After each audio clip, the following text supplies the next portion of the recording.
An Unholy Alliance by Dr. Michael Youssef. In 2014, the Salafi jihadist organization that calls itself the Islamic State, also known as ISIS or Daesh, declared itself to be the global caliphate, claiming to have religious and political authority over all Muslims throughout the world.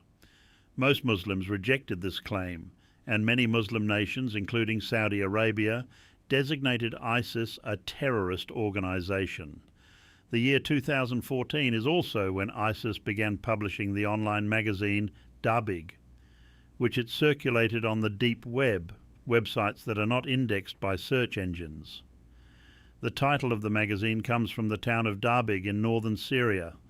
At that time, the jihadists of ISIS were at the peak of their strength, winning victory after victory across Iraq and Syria, and believing they were fulfilling a prophecy contained in the Hadith.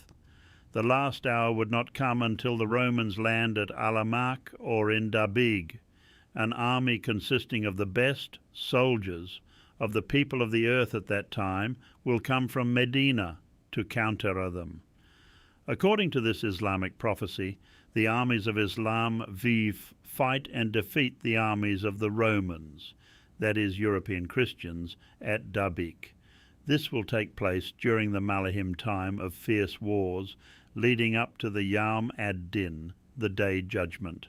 The ISIS fighters thus believed they were in the midst of the time of fierce wars, and they were bringing the world closer to the Day of Judgment. ISIS also used their magazine Dabiq as a recruitment tool to attract Muslims from around the world to join the caliphate and fight their way to the town of Dabiq for the long prophesied battle. The magazine published full-colour photos of gruesome atrocities the ISIS fighters committed, plus articles promising to reinstitute ancient Islamic practices, such as the sex enslavement of non-Muslim women. In August 2014, ISIS conquered the town of Dabiq, killing many Syrians and destroying ancient shrines and holding the town for more than 2 years. The fighters were convinced that the Romans could come at any time to trigger the battle predicted by the Hadith. Then, in the fall of 2016, a joint operation of the Turkish army and the Free Syrian Army pushed ISIS out of Dabiq.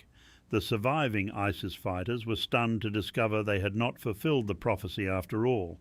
Dabiq ceased publication soon after, and for the next 3 years ISIS suffered defeat after defeat as its caliphate steadily shrunk. In March 2019, the global coalition liberated the last remaining ISIS stronghold in Baghouz in eastern Syria, and so ISIS was territorially defeated, losing all the land it had once controlled in Iraq and Syria. The self-declared caliphate ceased to exist. In October 2019, ISIS leader Abu Bakr al-Baghdadi was killed by the US military.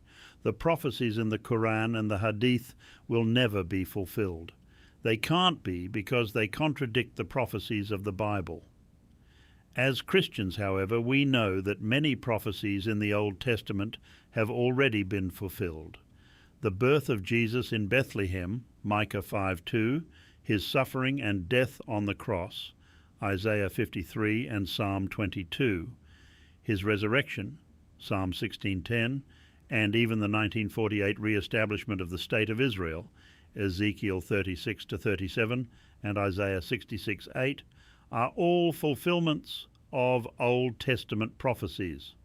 There are no biblical prophecies that specifically mention Islam, yet it seems certain that the Muslim world has an important role to play in God's plan for the end times.